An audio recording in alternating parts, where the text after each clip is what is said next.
Hi అండి. నమస్తే అందరికీ. ఇది అరకు బస్ స్టాండ్ అండి. బస్ స్టాండ్‌కి లెఫ్ట్ సైడ్‌లోనే కాఫీ మ్యూజియం ఉంటుంది. ఇంతకుముందు వీడియోస్‌లో ట్రైబల్ మ్యూజియం ఎలా ఉంటుందనేది నేను వీడియోస్ అప్‌లోడ్ చేశాను. నా ఛానెల్‌లో ఉంటాయి. ఒక్కసారి చూడండి. అరకు, వైజాగ్ ఎళ్ళిన ట్రిప్ వీడియోస్ అన్నీ కూడా నేను నా ఛానెల్‌లో షేర్ చేసుకుంటున్నాను.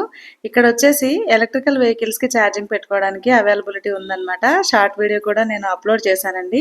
ఎవరైనా ఎలక్ట్రికల్ వెహికల్ తీసుకొనొచ్చినా కూడా ప్రాబ్లమ్ లేదనమాట. ఇక్కడ ఛార్జింగ్ పెట్టుకోవడానికనేది అవైలబిలిటీ ఉంది. ఇదంతా కూడా ఎంట్రన్స్ అనమాట అండి కాఫీ మ్యూజియంలోకెళ్ళడానికి.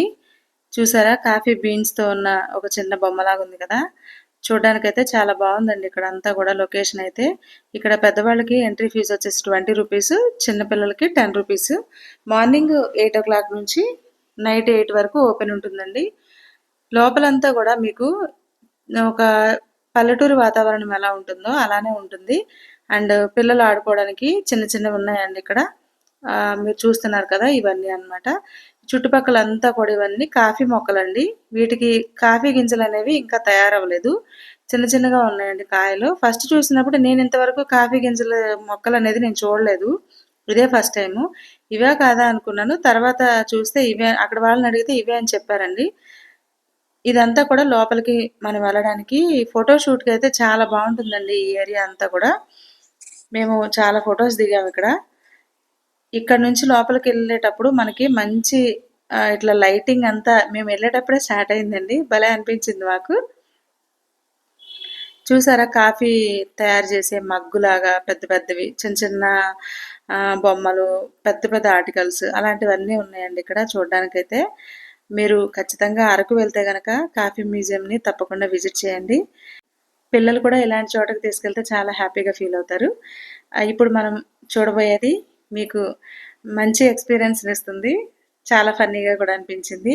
ఇదొచ్చేసి గేమ్ ఉంటుంది కదండీ ఒకటి. మనకి బుల్లెట్స్ లోడ్ చేసిస్తారు కదా! పిస్టల్‌లో అదనమాట. ఒక ఐరన్‌వి చిన్న చిన్నవి బాల్స్ లాంటివి ఉన్నాయి. అవి ఒక 5 వచ్చేసి ₹100 అండి.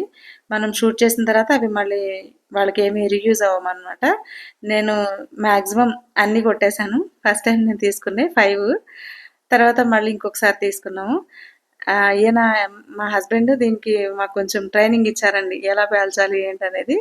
బట్ ఆయన చెప్పిన దానికి మేము కరెక్ట్‌గా అందరం గూడా బానే షూట్ చేశాము. 1, 2 మిస్ అయ్యాయి పిల్లలు కాల్చినవైతే. మంచి ఎక్స్‌పీరియన్స్ అండి ఇదైతే.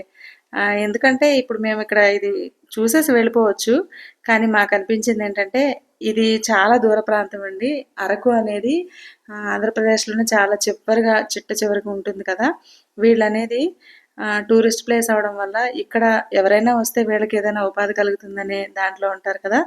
అలా అని కూడా మేము ట్రై చేశాము. ఎందుకంటే మనం ఇలా ఎళ్ళినప్పుడు వీళ్ళని ఎంకరేజ్ చేస్తే వీళ్ళకి కూడా ఒక హ్యాపీనెస్ అనేది ఉంటుంది కదా! అదనమాట. అందుకని ఒకసారి ₹100కి తీసుకున్న తర్వాత మళ్ళీ ఇంకొక ₹100కి తీసుకున్నామండి. బాగా ఎంజాయ్ చేశాము. ఇక్కడంతా కూడా మొత్తం గిరిజనులే వీటిని హ్యాండిల్ చేస్తున్నారండి. ఆల్మోస్ట్ అందరూ వాళ్ళే ఉన్నారు. వాళ్ళకి ఆదాయ మార్గాలు కూడా ఇక్కడ ఉండే ఈ కాఫీ మ్యూజియం గానీ, ట్రైబల్ మ్యూజియం గానీ వీటికి సంబంధించినవి ఈ చుట్టుపక్కల ఏవైతే ఉన్నాయో అవన్నమాట. ఉండడానికి కొంచెం ఫెసిలిటీస్ అనేవి తక్కువగానే ఉన్నాయండి హోటల్స్‌లో. విలేజ్ నేచర్ ఉండేవి కొంచెం టెంట్ అలా వేసుకునేవి ఉంటాయి కదండీ! చిన్న చిన్న రిసార్ట్స్ లాగా అవి కూడా ఉన్నాయి. బట్ అవి కొంచెం కాస్ట్ ఎక్కువున్నాయి. మేమైతే నార్మల్‌గా రెస్టారెంట్ లాగా ఉందండి అది. అందులో తీసుకున్నాము. మంచిగానే ఉన్నాయండి. అక్కడున్న ఫెసిలిటీస్‌కైతే అది బెటర్‌గానే అనిపించింది. చాలా బావుంది. ఇక్కడ నుంచి ఇది చూసుకున్న తర్వాత మేము ఇది గేమ్ ఫినిష్ అయిన తర్వాత మొత్తం తిరగడానికనేది వెళ్ళామండి. ఇక్కడ హ్యాండ్‌మేడ్‌తో చేసిన ఐటెమ్స్ అయితే చాలా బావున్నాయి. చూసారండి సెకండ్ టైమ్ 5 ఒక్కటి కూడా మిస్ అవ్వలేదు. ఈ ఇదంతా అయిపోయిన తర్వాత ఇది చూసారు కదా చైర్స్ ఎంత స్పెషల్‌గా ఉన్నాయో. మనిషే కుర్చీలో కూర్చున్నట్టుగా వీళ్ళు చైర్స్‌ని తయారు చేశారనమాట. ఒక అమ్మాయి బొమ్మలాగా, అబ్బాయి బొమ్మలాగా అలా ఉన్నాయి. ఈ షాప్ లోపల హ్యాండ్‌మేడ్ ఐటెమ్స్ అండి అన్నీ. హ్యాండ్ బ్యాగ్స్, వెదురు బొంగులతో చేసిన హ్యాండ్ బ్యాగ్స్ అవన్నీ ఉన్నాయి. నెక్స్ట్ వీడియోలో నేను అది కూడా అప్‌లోడ్ చేస్తాను. ఇక ఇక్కడ నుంచి మేము కాఫీ తయారు చేసేది ఏదైతే ఉంటుందో ఇందులో ఒక చిన్న షాప్ లాగా ఉంటుందన్నమాట. అక్కడికి వెళ్ళాము. ఇదంతా చూసారు కదండీ! ఇట్లా విలేజ్ కల్చర్ అండ్ ఓల్డ్ ఏవైతే కాఫీ ఫస్ట్ ఎలా స్టార్ట్ అయింది, కాఫీ పెట్టడం అనేది, కాఫీ గింజలు అనేవి ఎలా పండించేవాళ్ళు, అవన్నీ కూడా ఒక స్టోరీస్ రూపంలో లోపల చిన్న చిన్న రూమ్స్లో ఉన్నాయి. అవి కూడా నెక్స్ట్ వీడియోస్లో మీకు నేను నా ఛానల్లో అప్లోడ్ చేస్తాను. తప్పకుండా నా ఛానల్ని మీరు ఫాలో అవ్వండి. ఇట్లా పిల్లలు ఆడుకునేవైతే ఉన్నాయి. బట్ ఇదైతే ట్రై చేయలేదు, ఎందుకంటే ఇది కొంచెం హార్మ్ఫుల్గానే ఉంటుంది, డేంజరస్గా, అందుకని చెప్పేసి. ఇప్పుడు ఇక్కడ చాలా చీకటి పడిపోయినట్టు అయిపోయిందండి. మేము వచ్చిందైతే ఎర్లీగానే వచ్చేసాము. కాకపోతే కొంచెం శీతాకాలం ఎండింగ్ అవడం వల్ల తొందరగా చీకటి పడిపోయింది. ఇది కాఫీదన్నట్టు.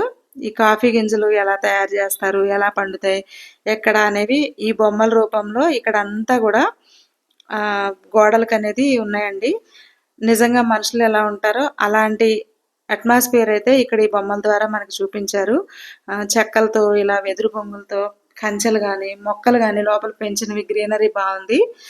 అండ్ ఈ షాపుల్లో వచ్చేసి మొత్తం కూడా హ్యాండ్ మేడ్ ఐటమ్స్ అండి. వీళ్ళు వెదురు బొంగులతో ఏవైతే ఐటమ్స్ ఉంటాయో అండ్ కొంచెం ఒక వైర్ లాంటివి ఉంటాయి కదండి, వాటితో తయారు చేసినవి అవన్నీ ఉన్నాయన్నమాట. ఇంకొక వీడియోలో నేను అది కూడా అప్లోడ్ చేస్తాను. వీడియో అనేది లాంగ్ అయిపోతుందని చెప్పేసి నేను ఇందులో అప్లోడ్ చేయలేదండి. చూసారు కదా, ఇవన్నీ coffee beans and coffee powder అండి. ఇంట్రెస్ట్ ఉన్న వాళ్ళు వాటిని మనకి ఎంత కావాలితే అంత కొనుక్కొని వెళ్ళొచ్చు. లిమిట్ అనేది ఏం లేదు. ప్రైస్ వాళ్ళు అక్కడ ఆల్రెడీ ఎంత ప్రైస్ అనేది దాని మీద ఉంటుంది, బార్గెనింగ్ అలా ఏం లేదండి. బట్ కాకపోతే ఒరిజినల్గా దొరుకుతున్నాయి కాబట్టి చాలామంది దాన్ని తీసుకోవడానికి ఇంట్రెస్ట్ అనేది చూపిస్తున్నారు. చూసారు కదా, అడవిలో కాఫీ బీన్స్ని ఎలా తయారు చేస్తారు, ఎలా కోసుకొస్తారు, అడవిలో వాళ్ళు పెరిగే వాతావరణం ఎలా ఉంటుంది, అవన్నీ కూడా ఇక్కడ మనకి బొమ్మల రూపంలో తెలియజేశారండి. ఇప్పుడు ఇక్కడ నుంచి అయితే మేము ఇది చూసుకొని బయటికి వెళ్ళిపోతున్నాము. ఇక్కడ ఇప్పుడు నేను వెళ్ళేటప్పుడు మీకు చూపిస్తానండి. కాఫీ గింజలు అనేవి ఇవి ఇంకా తయారవ్వలేదు, చిన్న చిన్న కాయల్లాగా ఉన్నాయి, గ్రీన్ కలరు. ఇవి రెడ్ కలర్లోకి మారిన తర్వాత వీటిని ఎండబెట్టి ప్రాసెస్ చేసి వేయించి కాఫీ పౌడర్ అనేది తయారు చేస్తారంటండి. రా కాఫీ గింజలు ప్యాకెట్స్ ఉన్నాయి, పౌడర్ కూడా ఉందన్నమాట. ఇక చూసారు కదా, ఇక్కడ నుంచి ఇంక మేము బయటకు వచ్చేసాము. ఇక్కడ జీడిపప్పు అనేది వీళ్ళు తయారు చేసి అమ్ముతారంటండి. తయారు చేయడం అంటే ఏం లేదు, అడవిలో దొరికిన జీడిపప్పుని వీళ్ళు కాల్చి నార్మల్గా పగలగొట్టి పప్పు తీస్తారనమాట. ఇది తీసుకుందామా వద్దా అనిపించింది, కాకపోతే ఇంకా ఇది కొంచెం బాగానే ఉందండి, సరేలే అని చెప్పేసి తీసుకున్నాము. ఇక్కడైతే ఒక మంచి ఎక్స్పీరియన్స్ అయితే వచ్చింది మాకు. నెక్స్ట్ ఇక్కడ నుంచి మేము బయలుదేరి ట్రైబల్ మ్యూజియంకి అనేది వెళ్ళామండి. ట్రైబల్ మ్యూజియం కూడా నెక్స్ట్ వీడియోలో అప్లోడ్ చేస్తాను, అవి కూడా చూడండి. చిన్న చిన్న అనుభవాలన్నిటిని, మా హ్యాపీనెస్ని ఈ వీడియోలో నేను పంచుకుంటున్నాను. ఇలాంటి మరిన్ని వీడియోలు మీ ముందుకు నేను తీసుకొస్తానండి. Thank you for watching.